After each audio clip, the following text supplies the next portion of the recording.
Today's lesson is about the Declaration of Independence, a really important document in American history and in world history. Our Declaration of Independence has had a huge impact on the world, not only in the 1770s, but still today. Today we are here in Philadelphia. This building is called Independence Hall. This is where our Declaration of Independence was written.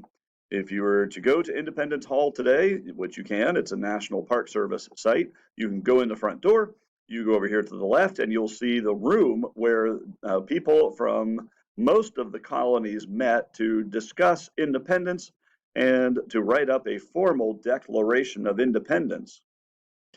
There are 5 documents that you must know to pass American cultures. You have to know what the Declaration of Independence is. We'll learn about that today. Later in our semester, we'll learn about these other 5 very famous documents. The Articles of Confederation, which is our first government after the Revolution ends. The Constitution, which is our second and current government. The Bill of Rights, which lists very important rights that all Americans have. And the Emancipation Proclamation. That's a big mouthful of a word. That's the document that officially ends slavery, or at least gives the indication that slavery will end when the Civil War ends. There's also one date you have to know to pass American Cultures class. You must know July 4th, 1776. Yes, I'm getting my finger in your face and saying you've got to know that July 4th, 1776 is America's Independence Day. Kind of a funny thing that it's a big holiday, of course, fireworks, picnics, all kinds of great stuff going on, parades and everything. But we don't call it Independence Day very often. We tend to call it July 4th. That's the only holiday we do that. We have Christmas, Thanksgiving, New Year's Day, Memorial Day, Labor Day. All of those we call by the name of the holiday. We don't call them by their date. But July 4th, we don't call by its name, Independence Day. We typically call it by its date. Strange thing in American culture. In every war, there are people who do the fighting. There are people who do the thinking and the planning about the fighting. So we've got fighters on the left half of our screen, some of the thinkers on the right half of our screen. And that's what today's lesson is all about, is those who do the thinking and the planning. This picture is showing 3 big-time American founding fathers, Benjamin Franklin, John Adams, and Thomas Jefferson. The Declaration of Independence really is kind of like a breakup letter that the Americans are sending to the King of England, King George III, explaining why that breakup is necessary. I suppose if you have a girlfriend or boyfriend and maybe things aren't going so great, maybe you send a text or whatever social media you like to use, and you say it's over, I don't like you anymore. Well, in a way, the Declaration of Independence is a breakup letter between the 13 colonies and King George III. We won't play this right now. I'll put this as one of your activities to do today. But maybe you're familiar with the One Republic song called "It's Too Late to Apologize." Well, this group has made a really funny parody of the song, as the American founding fathers are sitting around a table singing to the king, "It's too late to apologize." This is the room in Independence Hall where the delegates met to be the Second Continental Congress. They are the ones who are going to write a breakup letter, the Declaration of Independence. You might see there is a table in front where the leader of the day or of the convention sits. And then the states are arranged kind of in a semicircle shape at tables. There are green felt tablecloths, candles on the tables for light. The chandelier in the ceiling has candles because we didn't have electric power. We're a long way from electric power in those days. Desks are in semicircles arranged by geography. So you have New Hampshire, Massachusetts, Rhode Island, Connecticut at the one side of the room. Middle colonies in the center, New York, New Jersey, Pennsylvania, Delaware, with Pennsylvania being in a very important right in the center position, a keystone maybe to this whole arch. Southern colonies of Maryland, Virginia, North Carolina, South Carolina, and Georgia on the other side of the room. These 5 people were given the task of writing up the formal Declaration of Independence. In Congress, they start talking about independence, and some people are in favor of it, some people are against it. And so these 5 people, Benjamin Franklin, John Adams, Robert Livingston, Thomas Jefferson, and Roger Sherman, are the ones who are put together on a committee to actually write up a formal declaration. Thomas Jefferson actually does most of the writing, and we give him a lot of credit for our Declaration of Independence. This painting is located in the United States Capitol building in the Rotunda. It's called Presenting the Declaration. And so we see the president of the convention sitting at the table and those 5 men on the committee who wrote it, who are standing around there presenting their Declaration of Independence to Congress for a vote. Kind of a strange thing about this picture is down here, it might look like John Adams and Thomas Jefferson's feet are stomping on each other. It's kind of a tradition that, these 2 men, Thomas Jefferson and John Adams, did great things together throughout their lives. But later on in life, they went their separate ways. They weren't getting along. They had different political opinions. And eventually, well, they weren't very good friends anymore. And some people say, oh, maybe they look like they're kind of poking at each other. Maybe the artist included that story in his painting. The artist himself says, oh, no, that wasn't it. It's just a perspective. This is the way you look at the picture. It kind of looks like their feet are touching, but they're really not. John Adams is in the foreground, Thomas Jefferson a little more in the background. So maybe you can decide whether they look like they're poking at each other or not. Thomas Jefferson and that Declaration painting, of course, are extremely important to American history.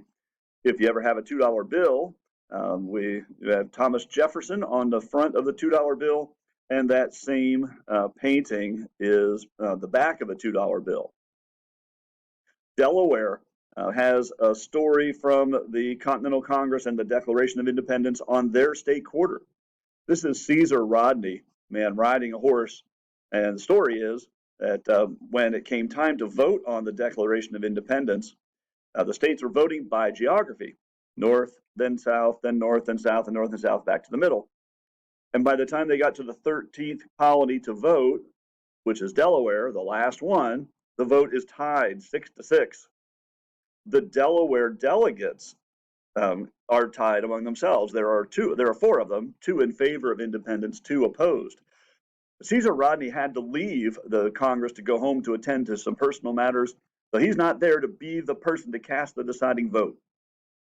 And the traditional story is that Caesar Rodney is summoned from Delaware. He gets on his horse, he burns his way 70 miles back to Philadelphia in a hurry, wearing out horses under him, gets to Philadelphia exhausted because he's getting there so fast, so he can cast the vote in favor of independence. That means Delaware's 5 delegates will be in favor. That means all 13 colonies will vote in favor. And so Caesar Rodney is Delaware's most famous citizen. In fact, if you go to Dover, Delaware, there is Caesar Rodney High School. That's what the football helmet is from. Caesar Rodney's high school nickname is the Horseman. Very famous story in Delaware. There are other very famous people involved. Some of them, like Samuel Adams, you've heard of, John Hancock, who was going to sign that Declaration of Independence first, really big, supposedly saying, there, the king ought to be able to read that without his spectacles on. John Adams, of course, a big name. The Rhode Island delegates, a little stubborn. They don't want to do much of anything. But eventually Rhode Island, despite their stubbornness, will join on to independence. We also show you where the delegates signed. Here's John Hancock from Massachusetts. His signature really big. Most of the delegates signed by state.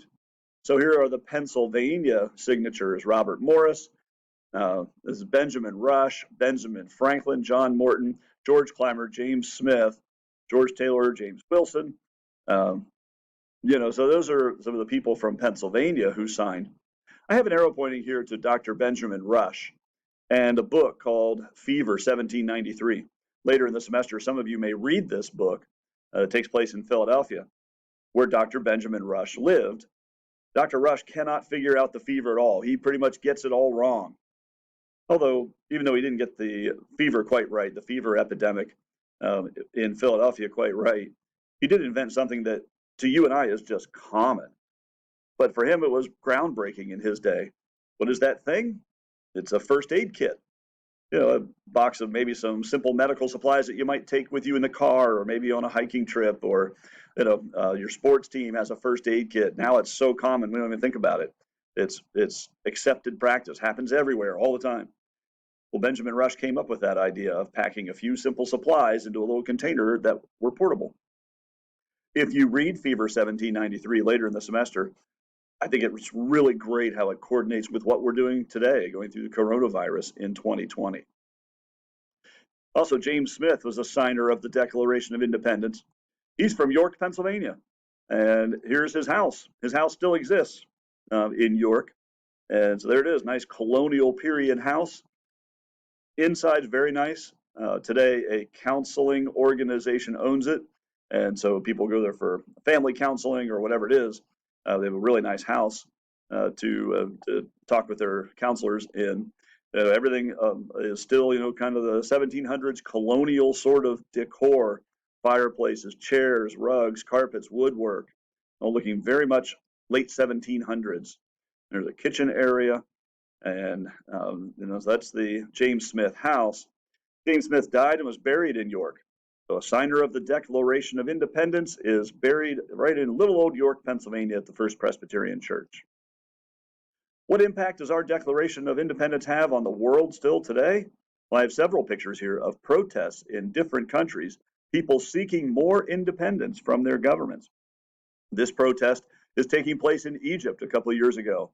These are all people, all these little dots, all these little rectangles, whatever you want to call them, are people, and they're in a peaceful protest for independence in Egypt. This is in Libya, and you can see the girl with a Libyan flag in her face, but her sign is in English, or she's probably playing to English-speaking news media. Get their attention. This is Germany. I mean, Germany, that's a free country. Well, they're, whatever group they are, they're seeking more freedoms than they currently have.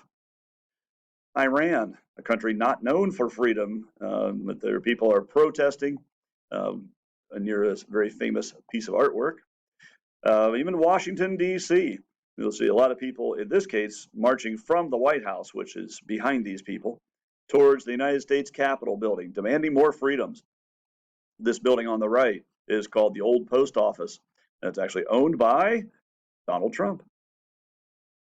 In front of the White House, there's been a nuclear war protest going on since 1981. And these people, not this lady herself, I mean, she's been there actually a lot of the time since 1981. But, there are other people there sometimes as well. I think she's actually passed away. But this is the White House. The president and his family live on this second floor and on the third floor that we can't really see in this picture. Whenever the president wakes up in the morning, there's a protest right outside the White House. This is a women's march in 2019, just a year and a half ago. I think they actually had one in 2020 before coronavirus hit. But the same kind of thing, people protesting for whatever it is they want, and more freedoms, more rights, better treatment. Catalonia is a region in Spain that wants more independence. Hong Kong is in the news a lot, seeking more independence from China. They were independent when they were owned by the British. Now China has taken them over. That was the deal they had with the British.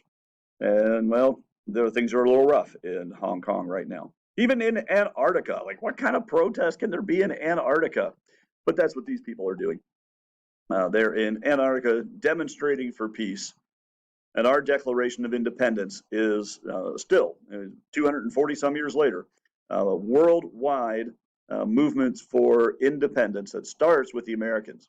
Why we often call our first shot at Lexington in the Revolutionary War the shot heard around the world, because it begins so many different movements for independence.